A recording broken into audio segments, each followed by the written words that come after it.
ಚಳಿಗಾಲ ಬಂತು ಅಂದರೆ ಸಾಕು ಟೀ ಕಾಫಿ ಕುಡಿಬೇಕು ಅನಿಸುತ್ತೆ. ಟೀ ಕಾಫಿ ಕುಡಿಬೇಕು ಅನಿಸಿದ್ರೆ ಈ ಮಸಾಲ ಟೀನ ಮಾಡಿಕೊಂಡು ಒಂದು ಸಲ ಕುಡಿದು ನೋಡಿ, ತುಂಬಾ ರುಚಿಯಾಗಿರುತ್ತೆ. ಎಲ್ರಿಗೂ ನಮಸ್ಕಾರ. ಇದು ಲೀಲಸ್ ಕನ್ನಡ ಚಾನಲ್. ನನ್ನ ಚಾನಲ್ಗೆ ಇನ್ನು ಯಾರು ಸಬ್ಸ್ಕ್ರೈಬ್ ಮಾಡ್ಕೊಂಡಿಲ್ವೋ ಅವರೆಲ್ಲ ಸಬ್ಸ್ಕ್ರೈಬ್ ಆಗಿ ಅಂತ ಹೇಳ್ತಾ ಇವತ್ತಿನ ರೆಸಿಪಿಯಲ್ಲಿ ಮಸಾಲ ಟೀನ ಮಾಡಿ ತೋರಿಸ್ತಾ ಇದ್ದೀನಿ. ಹಾಗಾದರೆ ಬನ್ನಿ ಈ ಮಸಾಲ ಟೀನ ಯಾವ ರೀತಿ ಮಾಡೋದು ಅಂತ ನೋಡ್ಕೊಂಡು ಬರೋಣ. ಮಸಾಲ ಟೀ ಮಾಡ್ಕೊಳ್ಳೋದಕ್ಕೆ ನಾನಿಲ್ಲಿ 5 ಚಕ್ಕೆನ ತೊಗೊಂಡಿದ್ದೀನಿ, 10 ಲವಂಗನ ತೊಗೊಂಡಿದ್ದೀನಿ, 2 ಜಾಪತ್ರೆನ ತೊಗೊಂಡಿದ್ದೀನಿ, ಒಂದು 10 ಕಾಳುಮೆಣಸನ್ನ ತೊಗೊಂಡಿದ್ದೀನಿ, ಸ್ವಲ್ಪ ಒಣಶುಂಠಿನ ತೊಗೊಂಡಿದ್ದೀನಿ, ಒಂದು 10 ಇಲ್ಲಿ ನಾನು ತುಳಸಿ ದಳನ ತೊಗೊಂಡಿದ್ದೀನಿ, ಇಲ್ಲಿ 3 ಟೇಬಲ್ ಸ್ಪೂನ್ ಆಗೋಷ್ಟು ನಾನು ಸೋಂಪು ಕಾಳನ್ನು ತೊಗೊಂಡಿದ್ದೀನಿ, ಒಂದು 10 ಏಲಕ್ಕಿನ ತೊಗೊಂಡಿದ್ದೀನಿ, ಇಲ್ಲಿ ನಾನು ಒಂದು 10 ಗುಲಾಬಿ ದಳಗಳನ್ನ ತೊಗೊಂಡಿದ್ದೀನಿ. ಟೀಗೆ ಇದು ಹಾಕೊಳ್ಳೋದ್ರಿಂದ ತುಂಬಾ ರುಚಿ ಕೊಡುತ್ತೆ.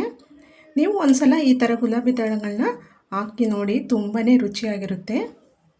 ಇಲ್ಲಿ ನಾನು ಅರ್ಧ ಟೇಬಲ್ ಸ್ಪೂನ್ ಆಗೋಷ್ಟು ನಾನಿಲ್ಲಿ ಖರ್ಜೂರದ ಬೀಜನ ಪೌಡ್ರ್ ಮಾಡಿಬಿಟ್ಟು ತೊಗೊಂಡಿದ್ದೀನಿ.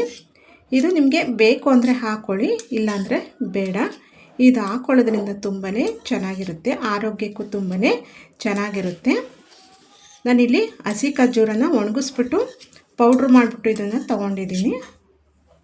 ಹಾಗಾದರೆ ಬನ್ನಿ ಈ ಮಸಾಲ ಟೀನ ಯಾವ ರೀತಿ ಮಾಡೋದು ಅಂತ ನೋಡ್ಕೊಂಡು ಬರೋಣ. ಅದಕ್ಕೂ ಮೊದಲು ಮಸಾಲ ಟೀ ಪೌಡರ್ನ ಯಾವ ರೀತಿ ಮಾಡೋದು ಅಂತ ನೋಡೋಣ ಬನ್ನಿ. ಮೊದಲಿಗೆ ಇಲ್ಲಿ ನಾನು ಫ್ರೈ ಪ್ಯಾನ್ನ ಇಟ್ಕೊಂಡಿದ್ದೀನಿ. ಅದು ಬಿಸಿ ಆದಮೇಲೆ ನಾನಿಲ್ಲಿ ಮಸಾಲ ಪದಾರ್ಥಗಳೆಲ್ಲನೂ ಹಾಕ್ಕೊಳ್ತಾ ಇದ್ದೀನಿ. ಇದನ್ನು ಸಣ್ಣ ಊರಿನಲ್ಲೇ ಇದನ್ನು ಹುರ್ಕೊಳ್ಬೇಕು. ಇದನ್ನು ದೊಡ್ಡ ಊರಿನಲ್ಲಿ ಹುರ್ಕೊಳ್ಬಾರ್ದು, ಸಣ್ಣ ಊರಿನಲ್ಲಿ ಇದನ್ನು ಹುರ್ಕೊಳ್ಬೇಕು. ಅದು ಘಮ ಬರೋ ತನಕ ಇದನ್ನು ಚೆನ್ನಾಗಿ ಹುರ್ಕೊಳ್ಬೇಕು. ಇವಾಗ ಇದನ್ನು ಚೆನ್ನಾಗಿ ಹುರ್ಕೊಂಡಾಗಿದೆ. ನಾನಿಲ್ಲಿ ಜಾಯಿಕಾಯಿನ ಹೇಳಿರಲಿಲ್ಲ ನೋಡಿ, ಜಾಯಿಕಾಯಿನ ಇಷ್ಟು ಹಾಕಿದ್ರೆ ಸಾಕಾಗುತ್ತೆ, ತುಂಬಾ ಹಾಕ್ಕೊಳ್ಬಾರ್ದು ನೋಡಿ. ಇವಾಗ ಇದನ್ನು ಬೇರೆ ಪ್ಲೇಟ್ಗೆ ಎತ್ತಿಟ್ಕೊಳ್ಳೋಣ. ಇವಾಗ ಇಲ್ಲಿ ನಾನು ಅದೇ ಪ್ಯಾನ್ಗೆ ನಾನು ಇಲ್ಲಿ ತುಳಸಿ ದಳಗಳನ್ನ ಹಾಕ್ಕೊಳ್ತಾ ಇದ್ದೀನಿ. ಇದಕ್ಕೇ ನಾನು ಇಲ್ಲಿ ಗುಲಾಬಿ ದಳಗಳನ್ನ ಹಾಕ್ಕೊಳ್ತಾ ಇದ್ದೀನಿ. ಇದನ್ನು ಅಷ್ಟೇ ಸಣ್ಣ ಊರಿನಲ್ಲಿ ಇದನ್ನು ಹುರ್ಕೊಳ್ಬೇಕು ನೋಡಿ. ಇವಾಗ ಇದು ಆಗಿದೆ ನೋಡಿ, ಇಷ್ಟು ಬಾಡಿಸ್ಕೊಂಡ್ರೆ ಸಾಕಾಗುತ್ತೆ ನೋಡಿ.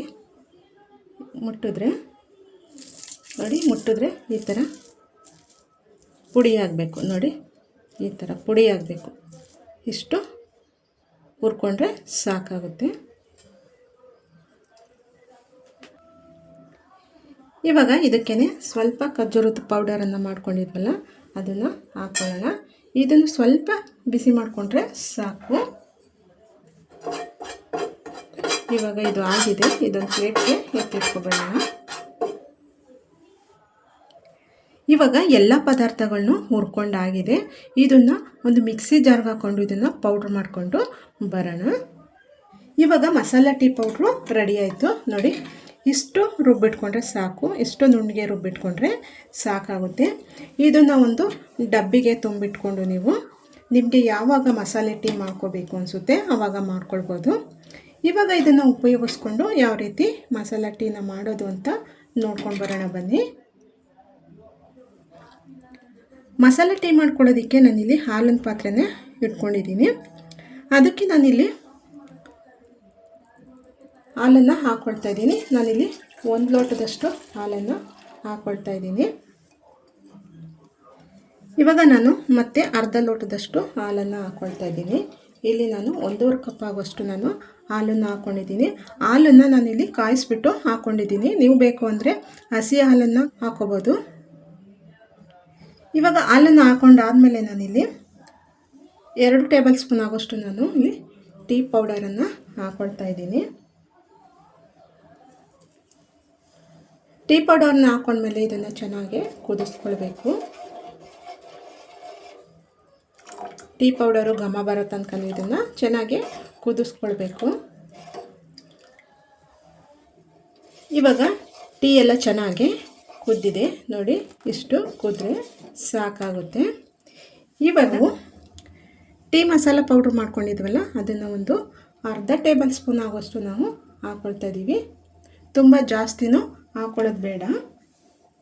ಇದಕ್ಕೆ ಒಂದು 3 ಟೇಬಲ್ ಸ್ಪೂನಷ್ಟು ಸಕ್ಕರೆನ ಹಾಕ್ಕೊಳ್ಳೋಣ. ನೀವು ಬೆಲ್ಲ ಕೂಡ ಹಾಕ್ಕೋಬೋದು.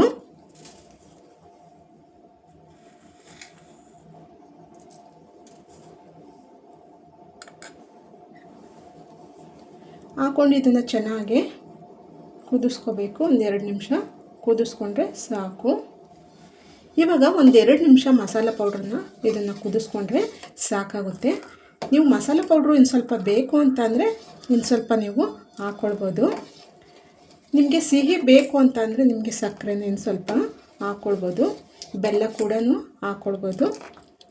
ನಾನಿವತ್ತು ಸಕ್ಕರೆಯಲ್ಲಿ ಮಾಡಿ ತೋರಿಸ್ತಾ ಇದ್ದೀನಿ. ಇವಾಗ ಇದು ಆಗಿದೆ, ಸ್ಟವ್ನ ಆಫ್ ಮಾಡಿಬಿಡೋಣ. ಇವಾಗ ಮಸಾಲೆ ಟೀ ರೆಡಿ ಆಯಿತು. ಈ ಮಸಾಲೆ ಟೀ ಮಾಡ್ಕೊಂಡು ಕುಡಿಯೋದ್ರಿಂದ ತುಂಬಾ ಆರೋಗ್ಯಕ್ಕೆ ಒಳ್ಳೆಯದು. ಕೆಮ್ಮು, ನೆಗಡಿ, ಮೈಕೈ ನೋವು, ಕಫ, ಶೀತ ಆದರೆ ಈ ಥರ ಮಸಾಲೆನ ಟೀ ಮಾಡ್ಕೊಂಡು ಕುಡಿದ್ರೆ ತುಂಬಾ ರುಚಿಯಾಗಿರುತ್ತೆ. ನೀವು ಒಂದ್ಸಲ ಈ ಥರ ಟ್ರೈ ಮಾಡಿ ಮನೆಯಲ್ಲಿ. ಈ ಥರ ಮಕ್ಳಿಗೆ ಮಾಡಿಕೊಟ್ರೆ ಆರೋಗ್ಯಕ್ಕೆ ತುಂಬಾ ಒಳ್ಳೆಯದು. ಇದನ್ನು ಯಾರು ಬೇಕಾದ್ರೂ ಕುಡಿಬೋದು, ಆರೋಗ್ಯಕ್ಕೆ ತುಂಬಾ ಒಳ್ಳೆಯದು. ಈ ರೆಸಿಪಿ ಇಷ್ಟ ಆಯಿತಾ?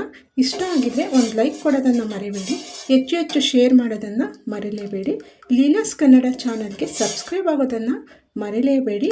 ಹೆಚ್ಚಿನ ರೆಸಿಪಿಗಾಗಿ ಲೀಲಾಸ್ ಕನ್ನಡ ಚಾನಲ್ಗೆ ಸಬ್ಸ್ಕ್ರೈಬ್ ಆಗೋದನ್ನು ಮರಿಲೇಬೇಡಿ. ನಾನು ಮುಂದಿನ ವೀಡಿಯೋದಲ್ಲಿ ಸಿಗ್ತೀನಿ. ಅಲ್ಲಿ ತನಕ ಥ್ಯಾಂಕ್ ಯು.